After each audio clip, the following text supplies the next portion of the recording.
ታማኝ ነው ተወዳጅ በሚደንቅ ታሪኩ ጊፍት ይላሉ ሰዎች ስለረኩ እንዴት ደስ ያሰኛል ከጊፍት መግዛት በደስታ በፍቅር የሚያኖረን ቤት ስለዚህ ልግዛና ከጊፍት ጥሩ ቤት ነፍሴን ላስደስታት በጸጋ ሕይወት ጊፍት ሪል ስቴት ለትውልድ ጊፍት ሪል ስቴት አለኝታ ጊፍት ሪል ስቴት ለሀገር ጊፍት ሪል ስቴት መከታ በአመታት የተገኘ ታማኝና ስኬት ጊፍት ሪል ስቴት ማህበረሰብን ገነባለን። ለበለጠ መረጃ ዌብሳይታችንን ይጎብኙ www.giftbusinessgroup.com ስልክ ቁጥሮች 0984 65 65 65 ወይም 0979 65 65 65 በአጭር ቁጥራችን 8055 መደወል ይችላሉ። ጊፍት ሪል ስቴት ማህበረሰብን ገነባለን።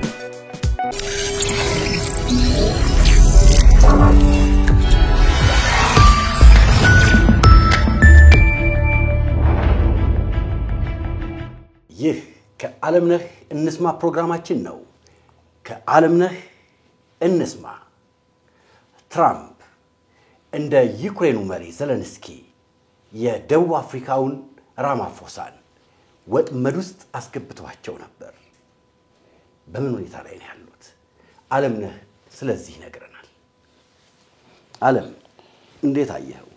በሁለት መንገድ ማየት እንችላለን። አንደኛው አሁን እንግዲህ ዋይት ሃውስን ዶናልድ ትራምፕ ያንበሳ ጎሬ ያደረጉት ነው። እያመጡ ያደቁበታል። አዎ ከመቼም ዓለም ሁሉ በየተራ እሳቸው ጋር እየሄደ ነው። ጉዳይ ስላለው ነው። ተገብቷል። ጉዳይ ባይኖረው ስልካቸውን አያነሳም። ስለዚህ እሳቸው ደግሞ ይህን ስለሚያውቁ አንዳንዶች እንደሚያቀርቡት የፖለቲካ ተንታኞች ሁለት ዓላማ አለው ነው። አንዱ ለደጋፊዎቻቸው ተመልከቱ፣ እኔ እንዲህ አድርጌ ነው ልክም አስገባው እና አሜሪካ ላይ የተወሰደባትን ብልጫ አሜሪካን ሲዘነጥሉ የቆዩ አሜሪካ ላይ አፋቸውን ሲከፍቱ ይኖሩ የአሜሪካንን ዳቦ እየበሉ የአሜሪካንን ኢኮኖሚ ላይ እየኖሩ እንዲያደርጉትን እንዲህ ነው ማሳያቸው፣ ልክ ነው ማስገባቸው የሚል መልእክት አለው በቋሚነት ለሀገር ውስጥ ነው። በሌላ በኩል ደግሞ ፖሊሲን የተከተለው ከዚህ አንጻር ራማፎሳ የደቡብ አፍሪካ ፕሬዝዳንት ወደ ታላቅ ርክብ ሰጣ ገባ ወይም ወደ ታላቅ ቅሌት ሊቀየር የሚችለውን አጋጣሚ ለመቆጣጠር በደንብ ተዘጋጅተው ነው። አንደኛ ሰውየው ራማፎሳ አይታቸው ከሆነ ቢሊዮነር ናቸው። እዚህ አንበሳ ጎሬ ውስጥ ከመዘነጣጠል ራሳቸውን ጠብቀዋል።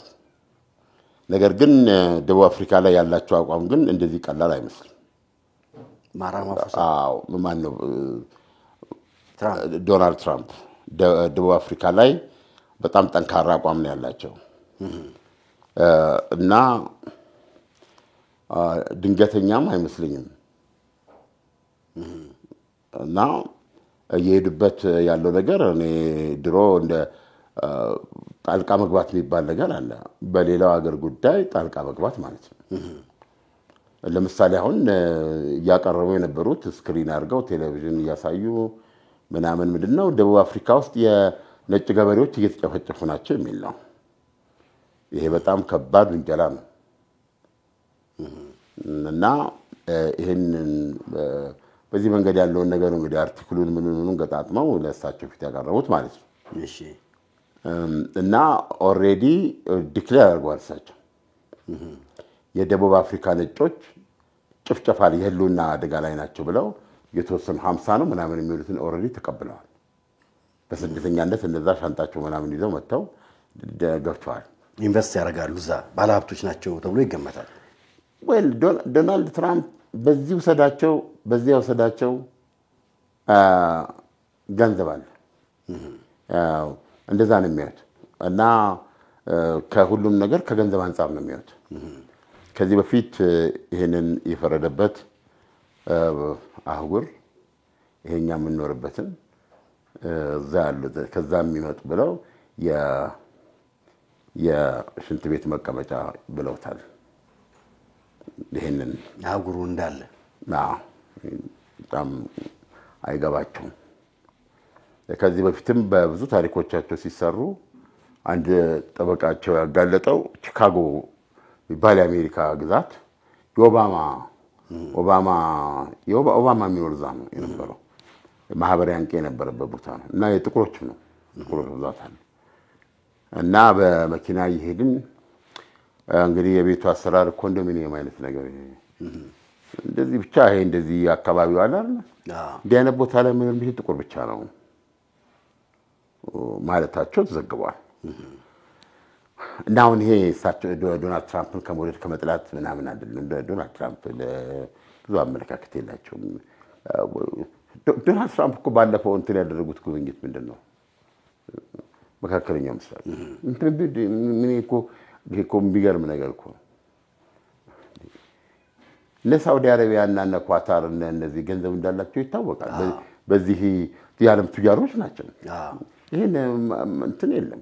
እንደው ከዚህ መቼም ከታዳጊ ሀገር የሚሄድ ሰው ጨርቁን ጥሎ ሊሄድላቸው ይችላል። አሜሪካ ግን እዛ ድረስ ወርዳ በጣም ነው እኮ ግራ የሚያጋባው።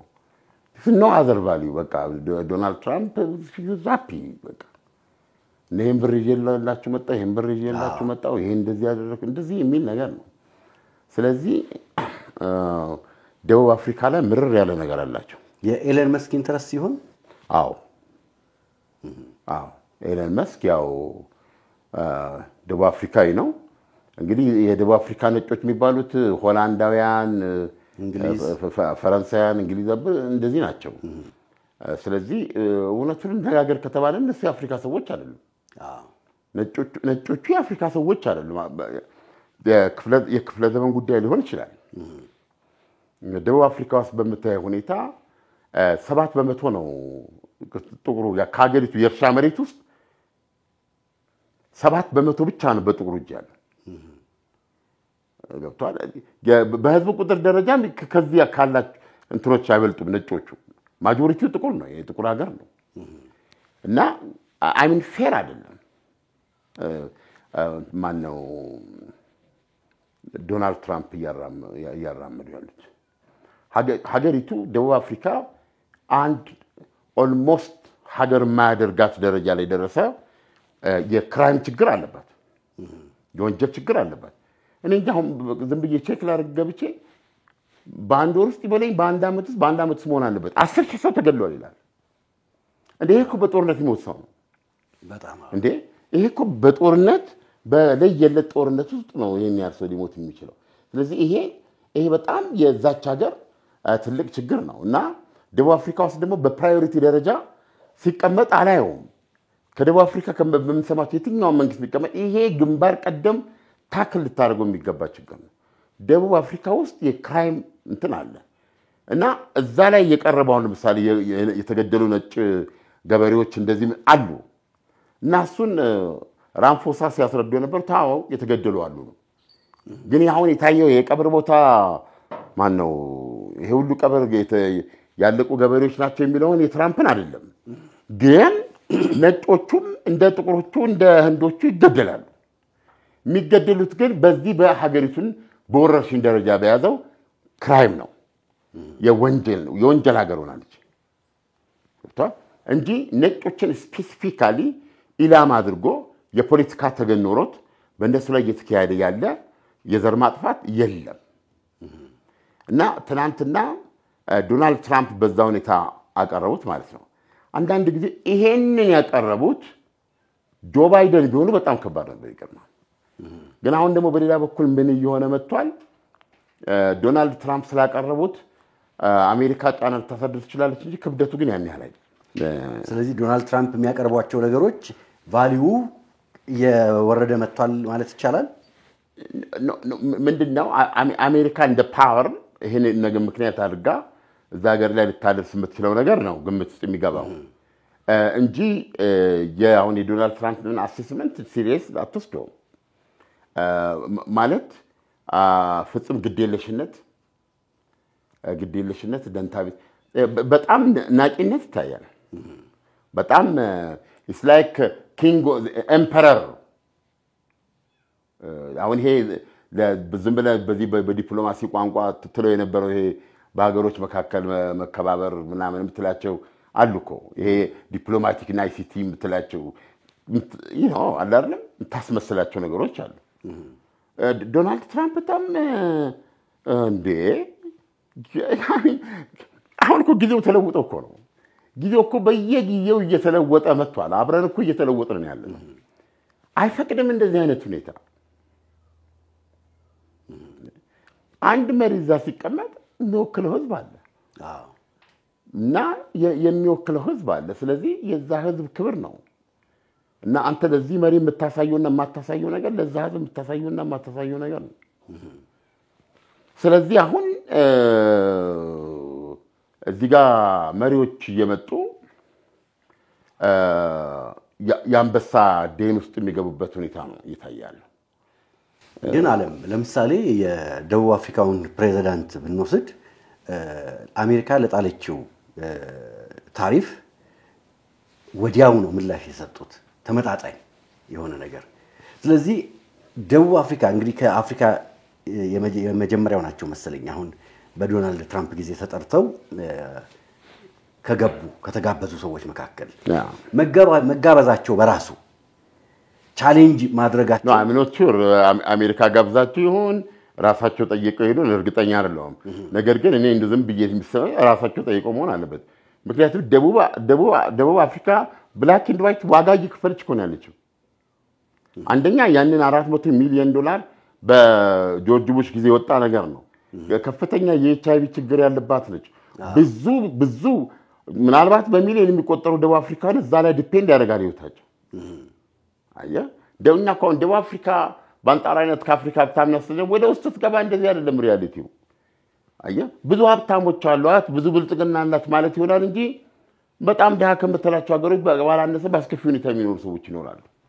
ስለዚህ እነዛ ሰዎች በህይወት ለመቀጠል የእድሜ ቀጥሉ ሆነ ጠቅላላ ህክምና የሚያገኙት በአሜሪካ ገንዘብ ነበር። እሱ ነው ወረደ አቋርጧል ዶናልድ ትራምፕ። ሁለተኛ ይሄ ምንድነው ብሪክስ የብሪክስ የውጭ ጉዳይ ሚኒስትሮች ስብሰባ ላይ የወቅቱ የብሪክስ ሊቀመንበር ናት። ስብሰባ ላይ ውጭ ጉዳይ ሚኒስትር ሩቢዮ መገኘት ነበረባቸው አልገኝም ብለው ቀርተዋል። ያ ተካሂዷል። አሁን ደግሞ የብሪክስ የመሪዎች ጉባኤ አለ ደቡብ አፍሪካ ውስጥ እና ዶናልድ ትራምፕን ጠይቋቸዋል። ኖት ብሪክስ የጂ20 የቡድን 20 ሀገሮች ስብሰባ የቡድን 20 የሚባለውን የመሰረቱት እነዚህ የበለጸጉ ሀገሮች ናቸው። አሜሪካ ዋናዋ ነች እና እርሱ የመሰረቱበት ነው እና መገኘት አለበት ብለው ነው የሚነግሯቸው። እና ዶናልድ ትራምፕ ያሉት አይገኙም ባይ ነኝ እና ምንድነው ያላቸው አሜሪካ የሌለችበት አሉ የቡድን አስታቸው አይሄዱም ማለት አሜሪካ ከሌለችበት ማለት አይደለም የሚል ነው። እንደዛ ነው ያሉት። ስለዚህ አሁን ደቡብ አፍሪካ በሁለት አሁን ሌላው ደግሞ ስጋቷ 30% ነው እሷ ላይ ተጣለው ታሪፍ። እሱን የሆነ 150 ሀገሮች እንትን እያደረጉ መሆኑን ነው የምንሰማው። ሌሎች ብዙ ሀገሮች ያልጨረሱ አሉ። ይሄ 30% ታሪፍ ተጣለባት ማለት አሁን ባለፈው አመት ወደ አሜሪካ ያላከችውን ብትመለከት 8 ቢሊዮን ከምናምን ቢያንስ ባለፈው አመት ላይ ተመርኩዘን ብናይ ሶስተኛ ገበያዋ ነች ለደቡብ አፍሪካ አሜሪካ። በተናጠል በአገር ደረጃ ከሄድን ሁለተኛ ገበያዋ ነች። ግን የአውሮፓ ህብረት በድምር የአውሮፓ ህብረት 21 ቢሊዮን ዶላር ነው ከደቡብ አፍሪካ ወደዛ የላከችው ማለት ነው። ማን ነው ቻይና ደግሞ 12 ቢሊዮን እና አሜሪካ 8 ቢሊዮን ነው። አሁን እነዚህ ሲደምራቸው ወደ 50 ቢሊዮን አመታዊ ገቢ ያላት ማለት ነው። 50 ቢሊዮን ምናምን የኤክስፖርት ገቢ ያላት ማለት ነው። ስለዚህ አሁን እቺ 8 ቢሊዮን ከአንድ ሶስተኛ ራፍሊ አንድ ሶስተኛ አንድ አራተኛ ገደማ ይሆናል። ይሄን ማጣት አትፈልግም እና ይሄ 30% ታሪፍ አሁን እንግዲህ ከመጨረሻ ላይ ካጸኑት በድርድር መለወጥ ካልተቻለ ይሄ ነገር ይሄን ማርኬት ታጣለች እንደማለት ነው። 30% ታሪፍ አድርጋ ማንም አይገዛትም። ያ አሁን ያለው ከጸናባት ማለት ነው። ይሄ ጉዳይ አለባት። ሁለተኛ በአሜሪካና በደቡብ አፍሪካ መካከል አምባሳደሩን አሜሪካ አባራለች። አየህ ስታየው ከአሜሪካ ወግማ የያዘቻት ሀገር ነች። እና የዚህ አንዱ ምክንያት ሀገሪቱ ያወጣቸው አንድ ህግ ነው። እሱም አሉ ቅድመ ሁኔታዎች። እነዛ ቅድመ ሁኔታዎች ተሟልቶ በተገኙ ጊዜ የእርሻ መሬቶችን ያለ ምንድን ይባላል ካሳ ሳትከፍል የመውሰድ መንግስት እንዲወስድ የሚፈቅድለት ነው። ግን ይሄ የሚደረገው እንትኖች አሉ ያልታረሰበት ወይ እንደዚህ የሚል ነገሮች አሉት። አሁን ይሄንን ራሱን ይሄ መውጣቱን እንደነገርኩ መሬት በማን እጅ ነው? በነጮች እጅ። ስለዚህ አሁን ይሄ መውጣቱ እና እንትን ማለቱ ቤዚካሊ በሂደት ዓላማው መሬትን ከነጮች የመንጠቅ ነው የሚል ድምዳሜ ላይ ደርሷል። ስለዚህ አንዱ ከኋላ ማን ነው ኤለን መስክ ሊኖርበት የሚችለው አንዱ እንትናቸው እሱ ነው። ዋናው ይሄ ይመስለኛል። ሌላው ደግሞ አሁን ወቅታዊ ደግሞ ይሄን ሁኔታ ያባባሰ ነገር ሊሆን የሚችለው ደቡብ አፍሪካ የዓለም ፍርድ ቤት ይሄ ምንድነው ኢንተርናሽናል ኮርት ኦፍ ጀስቲስ በጋዛ ጦርነት ጉዳይ እስራኤልን ከሳለች በጦር ወንጀለኛነት እና እስራኤልን ለፍርድ አቁማለች። በዛ ምክንያት ዶናልድ ትራምፕ አልማሯትም የሚል ነገር አለ። ደቡብ አፍሪካ እንግዲህ የትኛው እንደሚብስ አናውቅም። በእነዚህ ማዕቀፎች ውስጥ ሆኖ ደቡብ አፍሪካን ዋጋ የማስከፈል ዓላማ አላቸው እና ትናንትና እንግዲህ ራምፎሳ ይህንን ነገር ለማስተንፈስ እና በሁለቱ ሀገሮች መካከል ያለውን እየከረረ የሄደውን ነገር ለማላላት ነው የሄዱት እና እንደው ምን ብለው ጽፈዋል ብዙዎቹ ይህንን ከማሰብ ተነስተው የሉካን ቡድናቸው ውስጥ ሁለት እንትን ተጫዋቾች ይዘዋል። ይሄ ምንድን ነው? ጎልፍ። ይሄ እኔ ያልኩት አውታዎች እንደዚህ ያደርጉት የሰው ህይወት እንደዚህ እንደ ኳስ እየተራጋ ሚሊዮን ይሞታል ይሞታል ገብቷል። በጣም አንዳንዴ እኮ ናሽናል ጂኦግራፊ ሳይ በጣም ነው ተፈጥሮን መቀበላት ውሸት የላትም። አንበሳ ነው፣ ሚዳቆ አንበሳ ይበላል፣ ሚዳቆም ያመልጣል። በቃ ታመልጣሊ ሂደቶች አሉ። ስለዚህ እውነቱን አውቆት ነው ሰው ላይ የሚያስጠላ ከአንበሳና ከጅብ የከፋ ሆኖ ነገር ግን እንትን ነኝ ይላል፣ ፍትሃዊ ነኝ ይላል። በጣም ይሄ ነው የሚያስጠላው። እና እሳቸው እንዲህ ሲሉ ነው የሚሉት እና ሁለት እንትን ይዘው መጥተዋል የታወቁ የሀገራቸውን ተጫዋቾች። ይሄ ተጫዋቾች ሳይሆን እርከን ነው፣ የሀብት እርከን ነው። ብዙ ጊዜ ለምንድነው ሰዎች ታዲያ ይሄን ጨዋታ መካከለኛ ደሞዝተኞች ጨዋታ ብለው የሚወዱት? ለምንድነው እናንተ ማንጫወተው? አባባሌ ገብቷል። ሰዎች በቃ እዚህ ድረስ ደርሷል ብለው ሲያስበው እንገናኝ የሚሉት የት ነው?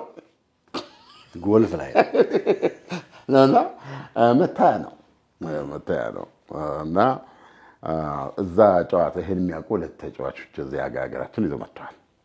አየህ እንዴት አሁን ዲፕሎማሲ እና እዛ ውስጥ የእርሻ ሚኒስትር አሉ። በእርግጥ ጠቃሚ ሚና የተጫወቱ ነጭ ናቸው። የተቃዋሚ ፓርቲ መሪ ናቸው። የነጭ ፓርቲ ነው እና በዛ በጥምር መንግስት ውስጥ በደቡብ አፍሪካ 10 ፓርቲዎች የጣመሩበት ነው። እዛ ውስጥ ናቸው እና የሀገሪቱ የእርሻ ሚኒስትር ናቸው። ስለዚህ ነጮች የሚጨፈጨፉበት ሀገር አይደለም፣ እርሱ የሚሉት ነገር ልክ አይደለም የሚለው ለማስረዳት እሳቸው ይሻላሉ፣ እሳቸውን ተናገሩ በማለት አድርገዋል። ራምፎሳ ጥቁር ከመሆናቸው በስተቀር እና እዚያ ክልላችን ይገኙ እንጂ ከማን ነው ከዶናልድ ትራምፕ ቢበልጡ እንጂ አያንሱም በሀብት ነው። እሳቸው ደግሞ ኮርማ እያሰቡ ነው የሚሸጡት። ኮርማ ነው የሚሸጡት። ምንድን ነው ይሄ? ጎሽ፣ የጎሽ ነው የሚሸጡት። ሰንጋ ነው የሚሸጡት እያረቡ ማለት ነው። አዎ ፕሬዚደንትነቱን እኮ ሆቢ ነው እንጂ ያላቸው ወራ አይጨርሱት። ምድር ላይ ምንም የቀራቸው ነገር የለም። አይታቸዋል። ሙልት ያሉ ሰው ናቸው እና ሳቅ አላቸው። በጣም ቀለል ያሉ ሰው ናቸው። ብዙ ቦታ በየዓለም መድረክ ስታያቸው ሰው ይቀርባቸዋል እንትን ናቸው። ስለዚህ ቻርም ኦፌንሲቭ ብለውታል። እንዴት ነው አይተህ እንደሆነ ፈገግታ ይበዛቸዋል። ጨዋታ፣ ቀልድ ምናምን ያደርጉት። እንደው እኮ አውሮፕላን በሰጠሁት ደስ ይለኝ ነበር አሉ። ምክንያቱም አውሮፕላን ስለተቀበሉ ማለት ነው። እንደ ኳታር በሆነ አይነት ነገር ሲሉ የምትሰጡት ካላችሁ እንወስዳለን እኛ የደቡብ አፍሪካ አየር ኃይል ለእኛ ሊሰጠን የሚችል ነገር ካለ ዊል ቴክ ትራምፕ እንደዛ ነው። እና ይሄም እንግዲህ ምንድን ነው ሽሙጥ ነው ማለት ነው። ሽሙጥ አንዳንድ ቀን ታወርደዋለህ። ውጥረቱን ጨዋታ ነው ያመጡት። ጨዋታ ነው ያመጡት። ሌላም ነገር አይደለም። ምክንያቱም ያስጦታ ወደውታል አይደል እንዴ? ዶናልድ ትራምፕ እኮ ወደውት ሰጠችን ከዚህ ከአሮጌ እንትን እኮ ገላገለችን እያሉ ቀኔ ሞድስ አቅርበዋል። ስለዚህ እርሱን ደስ ማሰኘት እኮ የኛ ዓላማም ነበር። ምንኛ ከሚያሰቡት እንደው ጎሽ አንድ ሁለት ይዘው ይመጡ ይሻል ነበር እና ያም ባደርጋሉ ሲሉ እሳቸው እንደዚህ አሏቸው ማለት ነው። በአጠቃላይ ሁለተኛ አይተህ እንደሆነ የትራምፕ ያው የሚፈልጉትን የሚያደርጉት ብዙውን በዝምታ ያሳልፉ ነበር፣ አስፈላጊ ቦታ ላይ በመግባት ማለት ነው። ስለዚህ አንዳንዶች ሲጽፉ ምን አሉ? መቼም እስካሁን ድረስ በዲፕሎማሲ ታሪክ አንድ ከዛ ሀገር ጋር ያለበትን ዲፕሎማሲያዊና ኢኮኖሚያዊ ስንክሳር ለመፍታት የሚሄድ መሪ አስከትሎ የሚሄዳቸው ልኡካኖች ይገመታሉ።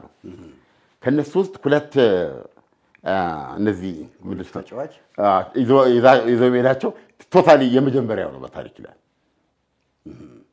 በዚህ በዲፕሎማሲ አለ የመጀመሪያው ነው። ነገር ግን አሁን ዶናልድ ትራምፕን ማባበል፣ ማወደስ እና ከቻሉ ደግሞ ማስደሰት ገብተዋል። ትልቁ የዲፕሎማሲ አካል ስለሆነ ብዙ ፈጠራዎች ወደፊት እናያለን። ብዙ አሁን ለምሳሌ እንትና እስክትሄድ እየጠበቅኩ ነው። ቦትስዋና 50% የተጫነባት እሷ ናት። በጣም እርግጠኛ ነኝ እኔ ቦትስዋና አማካሪ ቢሆን 4 ዝሆን አስጭኜ ነው የሚሄደው ራሱን በቻለ አውሮፕላን ማለት ነው። ገብተዋል። እጅ መንሻ ማለት ነው። እጅ መንሻ ችግሩ ይወዳሉ ይዝሆን ነው እሳቸው ገብተዋል። ችግሩ ይሄን ነው እና እንዲህ ማድረግ አለበት። በቃ ዚት ወደድክም ጠላም ይሄ ነው። ከዶናልድ ትራምፕ ጋር ቢዝነስ መስራት ትፈልጋለህ፣ ሊወዱ ግድ ነው። የሆነ ነገር መጨመር አለበት እና ስለዚህ እሳቸው ሁለት እነዚህ ተጫዋቾች ይዘው ሄደዋል። የነጭ እርሻ ሚኒስትር ይሄን ለማስተባበል በአጠቃላይ በዚህ ወጥመድ ውስጥ ቢወድቁም ምክንያቱም ወጥመድ እየሆነ ነው የመጡት። እንዴት አድርገህ ነው አንተ ለምሳሌ ድሮ እኮ እንደዚህ አልነበረም የዓለም ዲፕሎማሲ። እንደዚህ ብለህ የምትነጋገረው ትንሽ ሀገር የለ ትልቅ ሀገር የለ በመከባበር እየተባባልክ ነው እንትን የምትለው። አሁን እኮ በሚቀጥለው የሚሄድ መሪ ዋይት ሃውስ ይጠራል እና በዚህ ጉዳይ ተብሎ ሊጠራ ይችላል ወይ ደግሞ በራሱ ጉዳይ ኧረ ቀጠሮ እያዘልኝ ብሎ አስይዞ ይሄዳል አይደለም። ጉዳይ አለው። የዚህ በሚሄድበት ጊዜ ዶናልድ ትራምፕ ምን አዘጋጅቶ እንደሚጠብቁት መድኃኒዓለም ብቻ ነው የሚያውቀው። አገገብቷል። አሁን እስኪ ራምፎሳን ሆነ ተመልከት። አንዴ መብራቱን አጥፉልኝ አሉ፣ አደብዝዙልኝ አሉ። ራምፎሳ ናቸው ያሉት ዶናልድ ትራምፕ። እሺ እንግዲህ አሁን ራምፎሳን ሆነ አስብ እና መብራቱ እንደዚህ ቅጭ ተደርጎ ቴሌቪዥን ዛጋ ይታያል። የቀብር ቦታው እንደዚህ እኮ ነው ያለው። ሞት ነጮች እያለቁ እና ሌላም ያሳዩአቸው ምንድነው ማሌማ የሚባል እሺ በፊት በኤንሲ ወጣቶች ክንፍ ምናምን ውስጥ የነበረ ነው። እኔ ተቃዋሚ ነኝ። እኔ ራሴ በግል የሱ ሰውዬ ተቃዋሚ ነኝ። እሱ ለዛች ሀገር እሱና እንደሱ አይነት መሰል አመለካከት የብዙዎችን አፍሪካ ሀገራት ዕጣ ፈንታ ወስኗል። ገብቶሃል? ምን አይነት አመለካከት ነው ያለው? እሱ አሁን ለምሳሌ የብሶት ፖለቲካ ነው የሚያራምደው። ደቡብ አፍሪካ ውስጥ የብሶት ፖለቲካ ለማራመድ ሰፊ ዕድል አለ። ቀደም እንዳልኩ መሬቱ በነጮች የተያዘ ነው። አፓርታይድ ቢወገድም የፖለቲካ ስልጣን ወደ ደቡብ አፍሪካውያን ቢሆንም ሌላ በቃ በሀብት ክፍፍል ደረጃ ብትሄድ፣ በስራ ደረጃ፣ በትምህርት ጥራት ገለመሌ ብትል ጥቁሮቹ ካቻፕ ነው ማድረግ የሚችሉት ወደፊት። እነዛኞቹ ስታብሊሽ ያደረጉ ናቸው። ስለዚህ ለብሶት ፖለቲካ ይመቻል። ለምሳሌ እሱ በዋነኛነት የእነዚህ ትልልቅ የሀብት ምንጮች የኢኮኖሚ ምንጮች ወረሱ ባይ ነው። የዛች ሀገር አባት ኔልሰን ማንዴላ ናቸው እና በዛ መንገድ የፈቱትን ችግር እሱ በአንድ ጊዜ አድርጎ እንዳሉትም እሱ ያስፈራል እና ኪል ዘ ቦር ሲሉ ነጭ ገበሬዎች ማለት ቦር ነጭ ማለት ነው ግደሉ ምናምን ሲል ይሰማል። ዘፈንም አላቸው። ያ እንግዲህ በትግሉ ጊዜ ያሉ ጊዜ ነው። ምክንያቱም ጥቁሩ ይታደን ስለነበረ ጥቁሩ ማለት አለበት።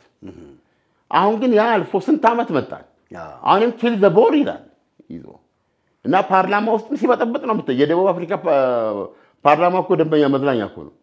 የሱ የሆነ ፓርቲ ሰዎች ሲበጠብጥ ነው የሚለው። ገብቷል?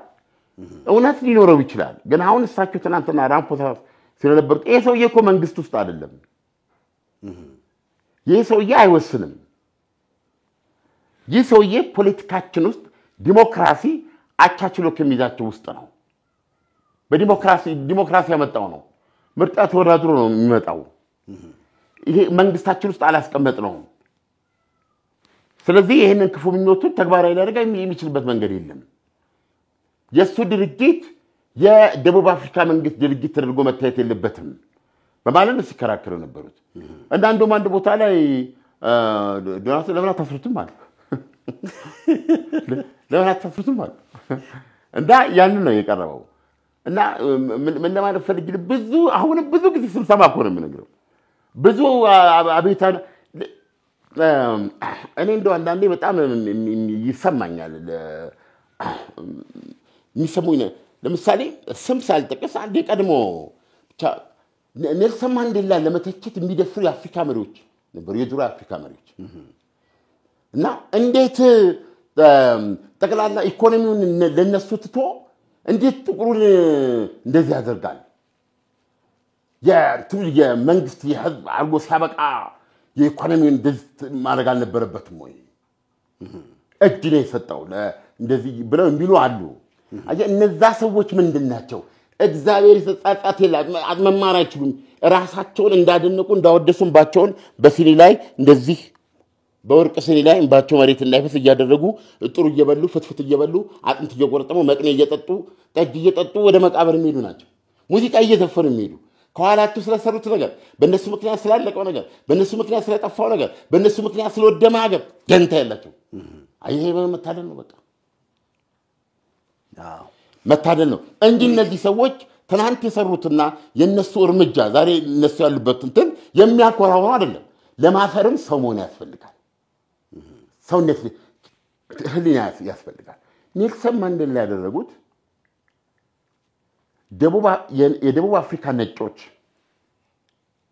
በተለይ የስርዓቱ እንትኖች እነዛ አረመኔዎች እንደ ድርጊታቸው መጣን ልክ ነህ ይሰማል። እነዚህን እንደው በኒውክሌር ብትላቸው ሁሉ ትፈልጋለህ። ግን እንደዚህ የሚሰማን ሰዎች አይደለም ሀገር የምንመራው። የምህረትን ጥያቄ አይደለም። ምንድን ነው ያደረጉት? የመንግስቱን ስልጣን ይዘው ነው አይደለም ያደረጉት። የመንግስቱን ስልጣን፣ የመንግስቱን ገንዘብ፣ የመንግስቱን ታንክና መድፍ፣ የመንግስቱን ኃይል ይዘው ነው ያንን ግፍ መፈጸም የቻሉት። ስለዚህ ኔልሰን ማንዴላ ይሄንን ስልጣን የህዝብ አደረጉት። የህዝብን ያደረጉት የህዝብ ሲያደርጉ ደግሞ አንድ ነገር ያውቃሉ የዛች ሀገር ብዙ ህዝብ ጥቁሩ ነው እንዴት ደግሞ ጥቁሩ እኔ ብዙ ነኝ ብሎ ደግሞ ነጩን እንዲረግጥ እንደፈለገ አሁን ነጩን ሊገለብጥ ማለት ነው ያ የዶስቶቭስኪ ገጸ ባህሪያት እንደዚህ ናቸው ይባላል ተጨቋኙም ቢረካው ጨቋኝ ሲሆን እንደዚህ አይነት ነገር እንደ ማንዴላ ያለ መመር ሊደግማችን እስር ቤትም ሆነው ያኔ ሊሰቅሏቸው የነበረው ጊዜ ምንድነው ሊገሏቸው ነበር ምንድነው ኔልሰን ማንዴላ ያላቸው የነጭን የበላይነት እንደምጠላ እና እንደምዋጋው ሁሉ የጥቁርን የበላይነት ዋጋዋለሁ አሉ ይሄ የመኖርለት እና የመሞትለት ዓላማ ነው ያሉት ያኔ እኮ ነው ያሉት ይሄን አንድ ታላቅ ሰዎች ይወለዳሉ እንጂ አትሰራ ይሄንን ባሉበት ሰዓት ላይ ለመሆኑ ጥቁሮች የዛች ሀገር መሪ የሚሆንበት ጊዜ ሊመጣ ይችላል ብለ አንድ የታወቀ አባይ ጠንቋ ያስፈልገ $1 ቢሊዮን አለ ጠንቁልልኝ ብትለው በእርግጠኛነት ነው ምንረ በ300 ዓመት ሊተነበይ አይችልም ነገር ግን ሆነ 50 ዓመት ባልሞላ ጊዜ ውስጥ አይደል እና ይሄን አደራ ሰጥተው ነው የወረዱት ኔልሰን ማንዴላ ያችን ሀገር ሊመራት የሚችለው ዲሞክራሲ ሰባዊ እኩልነትና እንትን ሜሪቶሪ ሶሳይቲ ነው ውድድር ነው ደቡብ አፍሪካ ጥቁሮችን ትናንት ተበድላቸዋል ብላ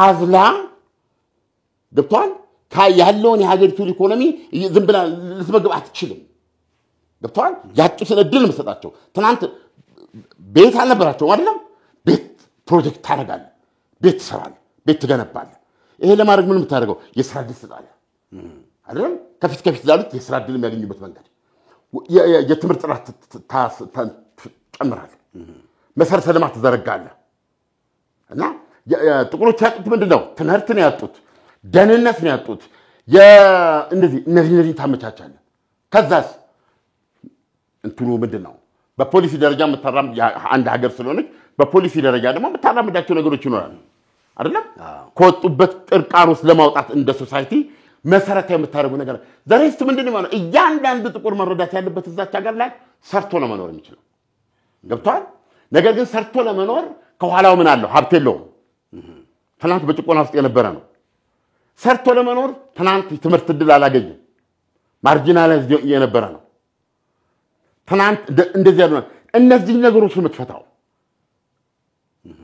እኩልነትን ነው የምታዳርሰው የእኩልነት ባለቤት ስታደርገው የሚያስፈልጉትን ለህይወት የሚያስፈልጉትን እድሎች ስታመቻች እንደ መንግስት ዘረጋ እነዚህ እድሎች ተጠቅመው ለራሱ መኖር አለበት እንደዛ ነው የሚሆነው ሶሳይቲ ስለዚህ አሁን 30 ዓመት መታለች አይደል ደቡብ አፍሪካ የዛሬ 60 ዓመት የራሳቸው ጥፋት ካልሆነ በስተቀር አሁንም መሪው የአፍሪካ ብሔራዊ ምክር ቤት ነው ስለዚህ ይሄን ማንንም ብሌም ልታረጋ አትችልም አገርና ፍርስ ካልተባለ በስተቀር ስለዚህ ማሪሞ የሚባለው እንትን በጣም እንትን ሊመስል ይችላል አሁንም የሚያነሳሳው ያንን ነው እንደሱ አካሄድ ቢሆን ደቡብ አፍሪካ ደም በደም ነው የምትሆነው ገብቷል ግን አሁን እሳቸው ምንድነው ያሉት ምን ይሄ በቃ የዛቻ በቃ በዲሞክራሲ ማዕቀፍ ውስጥ ያለ ማይኖሪቲ ድምጽ ነው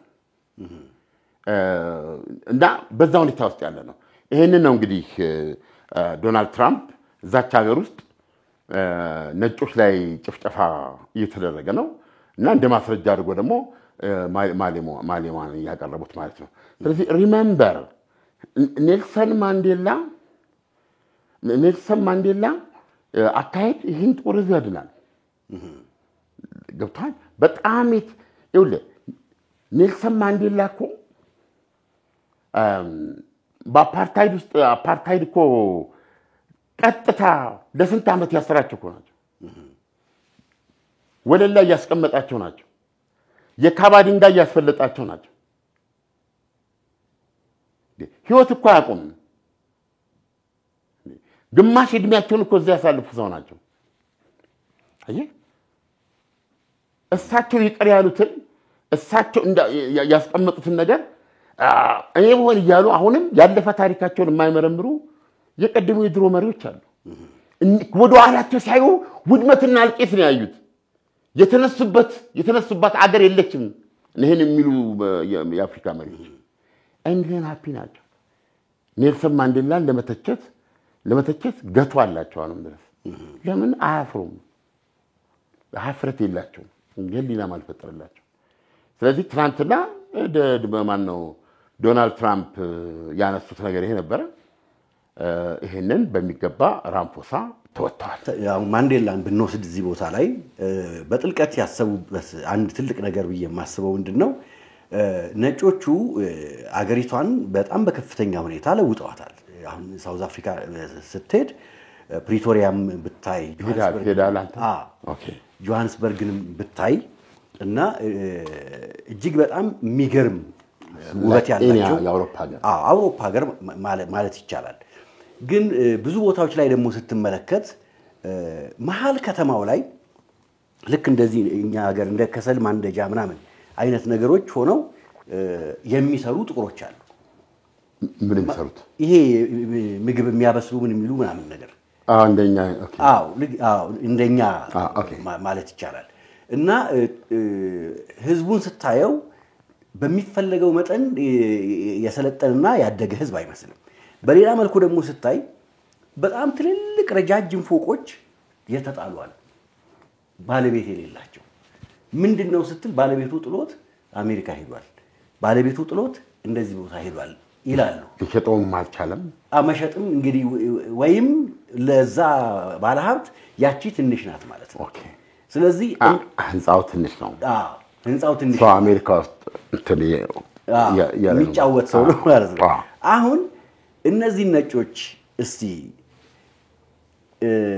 የሳውዝ አፍሪካ ህዝቦች ያባሯቸው ተቋቁሮቹ ነጮቹን ያባሯቸው ብለን እናስብ ኢኮኖሚው በማን እጅ ነው እዛ ውስጥ ያለው ኢኮኖሚ ሙሉ በሙሉ ከሳውዝ አፍሪካ ውስጥ ቢወጣ የሚቀሩት ልክ እንደዛ እንደተጣለው አይነት ፎቆቹ ሊቀሩ ይችላሉ ያ ሀብት ይዞ ወጣ ማለት ምን ማለት ነው ከውጪ በጣም ብዙ ኢንቨስተሮች ወደ ሀገርህ እንዲመጡና እንዲሰሩ ትጋብዛለህ አገር ውስጥ ያለውን ተንከባክበህ በዘዴና በጥበብ አብረህ የምትበለጽግበትን መንገድ ነው የመረጡት ማንዴላ 100% ስለዚህ ይሄንን ስትቃወመው ወዴት እንሂድ ይያልከ ነው እጅግ በጣም ከባድ ነው የሚሆነው እሱ ነው ቆም ነገር አሁን ለምሳሌ ዝርዝር ውስጥ አንድ ልጅ የአፍሪካ ብሔራዊ ምክር ቤት በጣም ይወቀሳል አሁን የአፍሪካ ብሔራዊ ምክር ቤትንም ምሳሌ ሆነው ነው ተመረጡ አይደለም 4 አመት ካገለገሉ በኋላ እድሜያቸው አይፈቅድም አስረክበው ወረዱ አይደለም የስልጣን ጥማት አይኖራችሁ ተመርጣችሁ ውጡ በህግ ወረዱ በተቀመጠው ህግ ወረዱ ለሌላው ደግሞ እድል ስጡ አይደለም ዲሞክራሲ ሆኖ ነው ከዛ በላይ ጥሩ ህይወት ምንድነው የሀገሪቱን የተፈጥሮ ሀብት በኢኮኖሚው ላይ ሚና እንዲኖርህ የሀብት ባለቤት ለመሆን ይሄንን ህዝብ እንዴት ታንቀሳቀሳለህ ስትራቴጂ ንደፍ ገብቷል የተጠና ፕራዮሪቲ ይኖርህ ፕሮጀክሽን ይኖርህ ስለዚህ ማህበረሰብ ለውጥ ምክንያቱም ዲሞክራሲ የብዙሃን አስተዳደር ነው አይደል አንተ ዲሞክራሲ አሁን የብዙሃን አስተዳደር ማለት ምን ማለት ነው ገብቷል የብዙሃን አስተዳደር ማለት የአናሳዎችም ሀገር ናት ገብቷል አንድ ቢቀነስበት ነገር የለም ነገር ግን አብዛኛው ህዝብ የዛ ሀገር ይሁን አብዛኛው ህዝብ ጥቁር ስለዚህ አሁን በማንኛውም ዲሞክራሲያዊ ምርጫ ለብዙ ጊዜ ሊያሸንፍ ይችላል የአፍሪካ ብሔራዊ ምክር ቤት ገብቷል ወደፊት ግን ያሸነፈ የሚለው የአፍሪካ ብሔራዊ ምክር ቤት ጥቁር ስለሆነ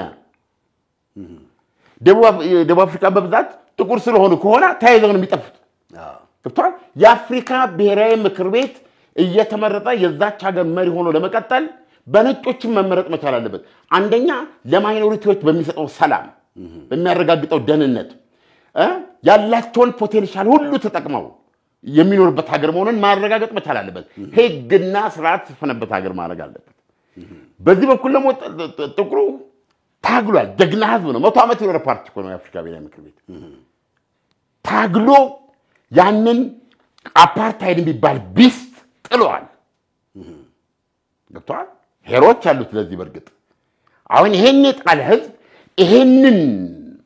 ይሄንን ገቱን ይሄን ስፒሪቱን ይሄን ዚሉን ወደ ራሱን ሰው እንዲያደርግ አገር እንዲያደርግ ገብቷል እንዴት የምታረግበት አየህ አሁን በሙስና እንደ ሙስና ገዳይ የለም ገብቷል በሙስና ከላይ የመጡ ሁሉ በሙስና የወረዙ ከሆኑ ነገ ያች ሀገር ከባድ ከዛ ክራይሲስ አታመልጥ የአፍሪካ ብሔራዊ ምክር ቤት ግን ይሄን ኃላፊነት እስከተወጣ ደቡብ አፍሪካዎች ያላችሁ ተስፋ ምንድነው መንገድ ሲጠፋባቸው ወደ ኔልሰን ማንዴላ ስሜታቸው ማዞር ይችላል እንደገና ማንሰራራት ይችላሉ ህይወት የለወያር ኔልሰን ማንዴላ የትኛው ማለት መኖር ይችል ነበር የሆዛ ጎሳ የትልቅ ቤተሰብ ስላቸው የግል ኑሯቸውን በተመለከተ ከማንም በተሻለ መኖር ይችሉ ነበር ላይፋቸውን ነው የሰጡት እንደዚህ አይነት ሰዎችን ያገኝ ሀገር ነውና አንተ እንዳልከው ይሄ የደቡብ አፍሪካ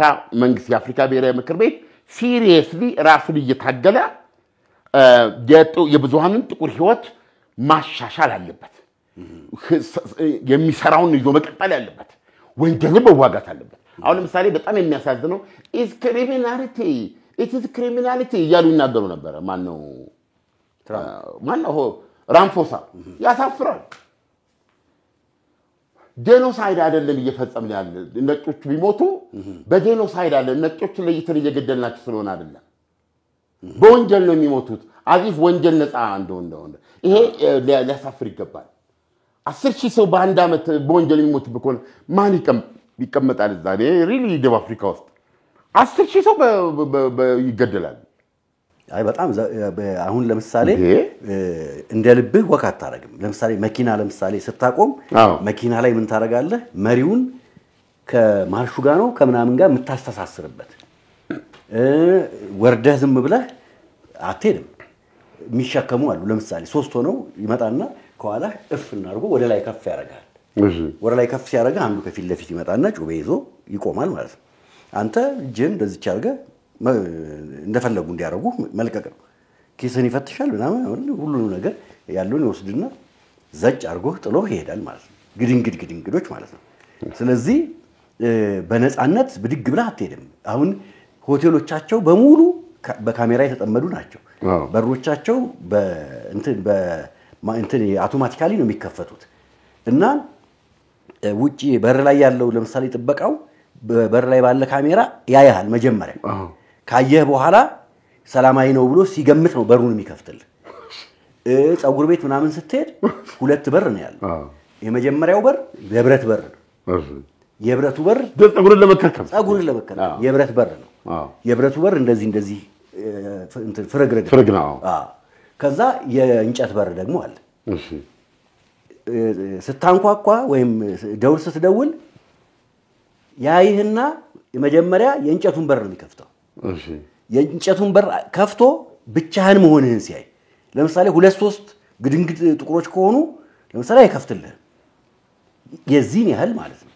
የዚህን ያህል ነው ተሸባቀቀው ከዛ ውጪ ግን ከተማ ሆቴሎቹ ነው አገሩ የተሰራ ነው አሁን እኮ ይኸውልህ አሁን ለምሳሌ በአፓርታይድ ጊዜ ነው የዘር ጭቆና አለ አሸባሪውም ወንጀለኛውም ገዳም የመንግስት ፖሊስ ነው ያለው ቢያንስ ግን እነሱ ያልተቆጣጠሩት ወንጀል ያን ያህል ተንሰራፋ አልነበረም አሁን ከነጻነት ጋራ ይሄ ወንጀል ተንሰራፍቶ ሲመጣ ደቡብ አፍሪካ በዚህ ረገድ ምን እየሰራች እንደሆነ እንደው በዜና ላይ እንኳን ዘመቻ ጀመረች በዚህ ጉዳይ እንዲሲባል ሰምተን አናውቅም አሁን ትላንት ምንድነው ያሉት የሆነ እንደው መሳሪያ ምንም ብታግዙ ወንጀሉ ለመታገል ምናምን የሚል ነው እና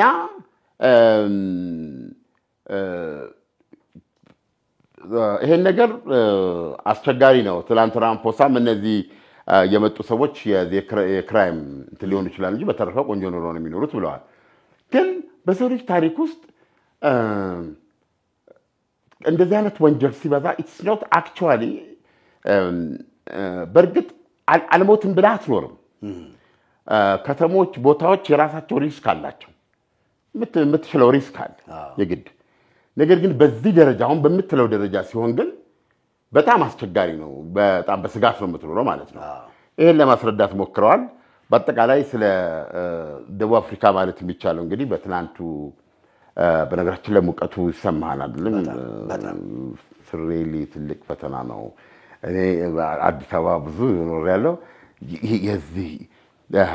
ይሄ እንትኑ ራሱ የሙቀቱ ይሄው የሚሰማን ሙቀት ወበቃለው በጣም ነው ወበቃለው ልክ አንደኛ ሙቀቱ ከራራ ደግሞ የሚሆንበት ሰዓት አለ ልክ ደግሞ የባህር ዳርቻ አካባቢ ሲሆኑ አብሮ የሚያስጨንቅ ሙቀት ነው ያለው እንትኑ ሂዩሚዲቲ ስላለው ማለት ነው ይሄ እንደሌሉ አቃለው ግን እንደዛም አይነት ስሜት የሚሰጥ አስጨናቂ ሙቀት ነው የመጣው እና ለመጀመሪያ ጊዜ ሰዎች እንግዲህ በየቤታችን የአየር ማቀዝቀዣ ኮንዲሽነር አስፈላጊ አዲስ አበባ ላይ የሆነ ሄራሱ ለውጥ ነውና ብዙ ነውና ኤኒዌይ ደቡብ አፍሪካ ትናንትና ራምፎሳ አምቡሽ ተደርጎ ነበር ቶታል የሚል እምነት ነው ያደረብኝ በግሌ አያያዛቸው ጥሩ ነበር ራምፎሳ በነገራችን ቀለል ያሉ ሰው ናቸው ይሄ ለመወጣት ያክል ጥበበኛ ሆነው ነው የተገኙት ስለዚህ በአምባጓሮ ወይም ነው ለካሉም ፋክቶችን ያጣሩ እንደዚህ የሚል ነገር አልተፈጠረም ዞሮ ግን ደቡብ አፍሪካ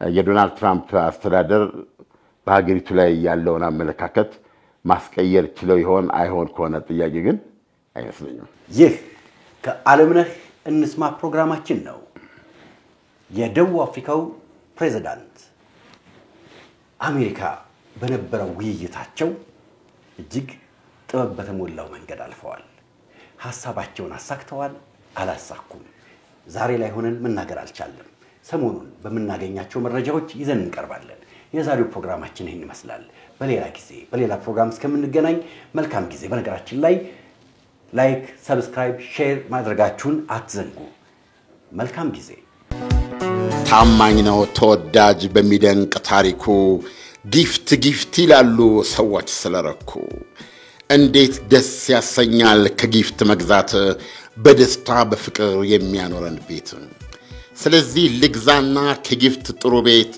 ነፍሴን ላስደስታት በጸጋ ህይወት ጊፍት ሪል ስቴት ለትውልድ ጊፍት ሪል ስቴት አለኝታ ጊፍት ሪል ስቴት ለሀገር ጊፍት ሪል ስቴት መከታ በአመታት የተገኘ ታማኝና ስኬት ጊፍት ሪል ስቴት ማህበረሰብን ገነባለን ለበለጠ መረጃ ዌብሳይታችንን ይጎብኙ www.giftbusinessgroup.com ስልክ ቁጥሮች 0984 65 65 65 ወይም 0979 65 65 በአጭር ቁጥራችን 8055 መደወል ይችላሉ ጊፍት ሪል ስቴት ማህበረሰብን ገነባለን